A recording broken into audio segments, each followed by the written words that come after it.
And here we go, on est reparti pour la catégorie junior ce coup-ci avec la confrontation d'abord entre les groupes A et D, suivi des groupes B contre C. Et c'est important évidemment puisque ces deux confrontations seront les dernières en manche qualificative pour la classe des juniors, les pilotes âgés entre 12 et 15 ans. Pourquoi est-ce que ça a son importance? Eh bien parce qu'après, nous entrons directement dans la phase finale, chers amis. 16h10, finale B, 16h35, finale A. Et dans cette finale A, eh bien, seuls les 36 meilleurs auront l'occasion de se battre jusqu'au bout du week-end, dont certains, 3 d'entre eux pourront grimper sur les 3 marches du podium au terme de ce week-end de compétition. Donc, autant vous dire que les paris peuvent être faits et surtout la marge d'erreur sera on ne peut plus infime pour les protagonistes de tête dans cette catégorie. Quinten Van Leeuwen et Bertram Satch sont sur la première ligne, suivi de Rocco Coronel, double vainqueur déjà. Roberto Bass à ses côtés, Alexis Constant, Koen de Rooij, Anthony Bogaerts, Arthur Wong, Luca Montebello, Colin Cronin, Clovis Noguereid, Boris Jonkev, Aidan Spanswick, Eva Dorenstein, Raphaël Deu, Moritz Moore, Wouter Berganu, Pepijn Steiger, Sina Pessel, Benjamin Foucault, Tijmen Van Henk, Mathis Nanden, Maxime Blanchemain, Timeo de Ramelard et Oliver Watstrup. Les feux s'éteignent, on est parti. Green, green, green. C'est maintenant ou jamais pour les groupes A et D dans cette catégorie junior. Plus le droit à l'erreur. La dernière opportunité d'un gros résultat et ça se tambourine un petit peu au niveau des roues dans le secteur du virage numéro 2 et 3. Gare évidemment à ne pas se mettre au paquet d'entrée de jeu avec un pilote qui va jouer les tondeuses à gazon en queue de peloton. Oh, et malheureusement un autre des protagonistes, le 185 qui est expulsé au niveau du virage numéro 5 et c'est Roberto Bass malheureusement qui s'est retrouvé passager bien malheureux là-bas suite à un accrochage semble-t-il dans le virage numéro 5. Roberto Bass qui était 4e sur la grille et qui se retrouve en bon dernier et à bonne distance du reste du peloton. On vous disait que tout peut encore arriver alors que Bertram Satch prend l'avantage, le frère de Loritz fatalement au sein du team Falcon, mais c'est Bertram Satch qui vient de prendre le meilleur pour la deuxième place sur Quinten Van Leeuwen, semble-t-il, à la poursuite de Rocco Coronel. On refait le pointage. Le leader qui repasse devant nous. Un premier tour de bouclé. Rocco Coronel, Bertram Satch, c'est Koen de Rooij qui s'est fait doubler pour le gain de la deuxième place. Colin Cronin est 4, suivi de Quinten Van Leeuwen, Arthur Wong, Alexis Constant, Aidan Spanswick, Anthony Bogaerts et Boris Jonkev. Voilà pour le top 10 au terme de ce premier tour. Clovis Noguereid qui remonte en 11e position. Là-bas où il avait démarré. Ça se place évidemment dans ce peloton. Le début peut-être de certaines remontées pour quelques-uns des protagonistes, mais Roberto Bass toujours avec nous, mais qui a dégringolé en 25e et dernière position malheureusement pour lui. Alors que le numéro 110 là-bas de Victory Lane tente de se frayer un chemin en 3e position. C'est le numéro 170, pardon, puisqu'il s'agit de Colin Cronin. Colin Cronin, le jeune pilote irlandais, victorieux d'une première manche qualificative hier vendredi. Aujourd'hui, nous avions les victoires. La deuxième déjà pour Rocco Coronel et victoire pour Romeo Roussel. Pourquoi Romeo Roussel et non plus Tyrone Kinard? Eh bien parce qu'une pénalité est entre-temps tombée malheureusement sur les épaules du jeune pilote du Pantano Racing Team. Nous avons appris après course que suite à une mauvaise procédure de départ, ou du moins un non-respect des écarts lors de la procédure, Tyrone Kinard a été malheureusement pour lui privé de sa victoire après cette pénalité de 5 secondes. Victoire qui est donc revenue sur tapis vert à Romeo Roussel. Ce qui fait que depuis l'entame du week-end en junior, c'est 100% de victoire pour Victory Lane avec 2 succès pour Rocco Coronel, une victoire pour Colin Cronin et une victoire pour Romeo Roussel. Coronel, justement, il est occupé à nous faire une véritable démonstration dans cette manche, puisqu'avec 1 seconde 4 d'avance, il file vers son 3e succès en autant d'essais, ce qui fera de lui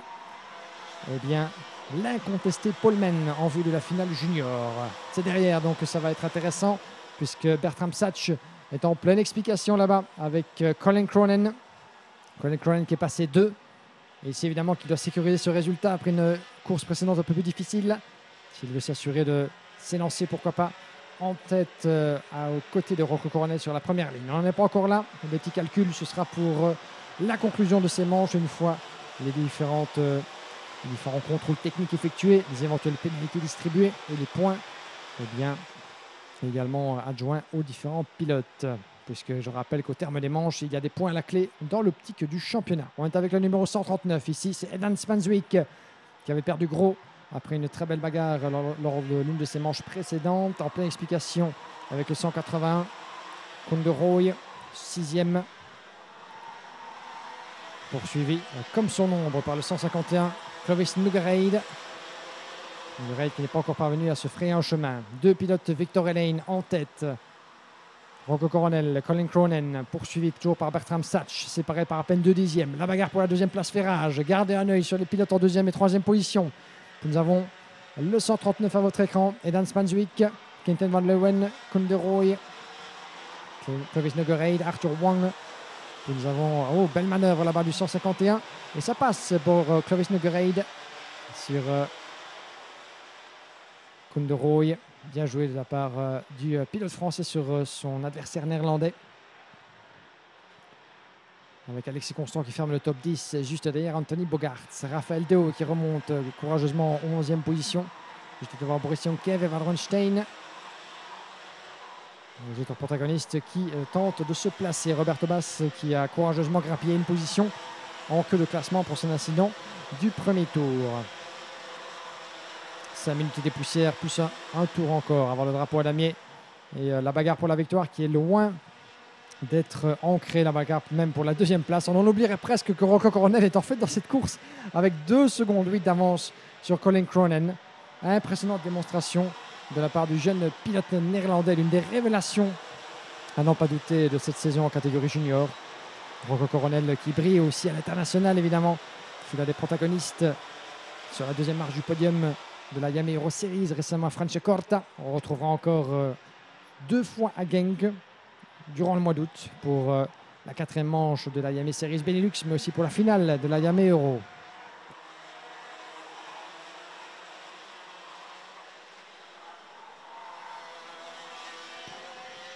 On sent une véritable maturité dans le chef de Rocco Coronel, puisque cette année, en plus de ses excellents résultats dans le cadre du championnat de Belgique, qu'il pourrait mener au soir de Genk en l'absence de son équipier et principal rival Sacha Van Bosch.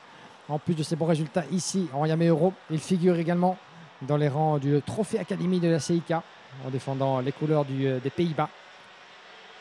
Et la lutte pour le titre est pleinement ouverte en vue de la finale de ce trophée. Se tiendra dès la semaine prochaine du côté de l'Italie, du circuit de Cremona. Ça se bagarre à plein pot au cœur du peloton. 3 secondes 1 désormais pour Rocco Coronel sur Colin Cronin évidemment qui est trop occupé à défendre. Et attention, ça se touche légèrement au niveau du virage numéro 6. Les pilotes VDK qui est un peu malmené là-bas. C'est le 161, un peu plus bas dans le classement. Et il s'agit en queue de peloton de Moritz Mohr en pleine bagarre face à Thymen Van Enck, Benjamin Foucault et Roberto Bass. C'est Roberto Bass qui tente de se frayer un chemin là-bas et ce qu'il est occupé à faire de bien belle manière. On est de retour au sommet du peloton. 3 minutes et 1 tour restantes. Colin Cronin toujours devant Edan Spanswick. Et que s'est-il... Oh, eh bien non, ça a changé. Eh bien, pendant qu'on suivait ce qui se passait derrière, ça change au devant. Bertram Satch passé de la 2e à la 5e place. Aïe, aïe, aïe. Ça sent un peu le roussi, malheureusement, pour le pilote Falcon, puisque Edan Spanswick est désormais 3e et le premier chasseur de Colin Cronin, juste devant Quinten Van Leeuwen et avec Clovis Nougareid. Voilà, vous l'avez à l'écran, Quinten Van Leeuwen à la poursuite du 139 Edan Spanswick. Ce sont donc les nouveaux protagonistes juste derrière Colin Cronin pour le gain de la 3e place. Puis nous avons Clovis Nougareid qui est bel et bien passé, je pense, devant Quinten Van Leeuwen avec Bertram Satch qui perd pied. Bertram Satch qui est toujours derrière Clovis. C'est donc Quinten Van Leeuwen qui a donc perdu 2 positions dans l'aventure. On va faire le pointage alors qu'il repasse devant nous. Et j'ai confondu avec Kunderoy, toutes mes excuses. Nous avons donc Quinten, le voici à l'écran, derrière Edan Spanswick. Clément Nougareid suit Bertram Satch et c'est bel et bien Kunderoy qui est juste derrière en 7e position. Rien n'est fait. Rien n'est fait pour les places d'honneur dans cette manche qualificative. Une chose est certaine à ce stade, si rien ne bouge et que Rocco Coronel s'en va chercher sa 3e victoire, cela signifiera pour lui 80 points dans la besace de l'optique du championnat, ce qui fera de lui, quoi qu'il arrive, le nouveau leader du classement. Et avec à la clé un statut de poleman de favori en vue de la finale. Mais les expérimentés du monde du kart, évidemment, et familiers de la compétition sauront que dominer les manches, c'est une chose. Gagner une finale, c'en est très certainement et très souvent une autre. Et entre le fait que toutes les planètes s'alignent durant un week-end, le plus important, eh bien, c'est de conclure de bien belle manière, c'est de mettre eh bien, tous ces œufs dans le même panier, comme on dit, pour pouvoir faire en sorte que la performance des manches qualificatives en pneus frais soit tout aussi étincelante en finale. Et ça, c'est parfois une toute autre affaire, surtout que la concurrence, eh bien, à partir du moment où on se retrouve en finale, il n'y a plus rien à perdre. Et parfois, le profil de manche qualificative n'est en rien celui d'une finale. On n'en est pas encore là, mais c'est toute l'incertitude et la beauté du karting de compétition, comme on l'aime évidemment. Un leader le samedi matin, dans ce cas-ci, n'est pas forcément le leader du samedi soir. Il en va de même pour le dimanche. Nous sommes dans l'avant-dernier tour. Avant-dernier tour, chers amis. Et voici votre peloton en bagarre pour la deuxième place. 3 dixièmes entre Aidan Spanswick, le 139. Et Colin Cronin juste devant. Colin Cronin qui aura fort à faire de ce dernier tour. De cet avant-dernier tour, pardon. Pour obtenir sa deuxième place.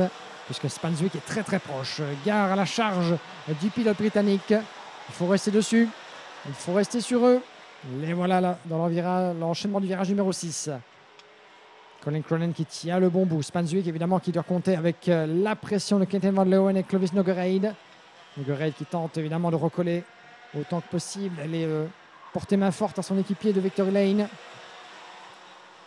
Ces quatre-là dans la même image.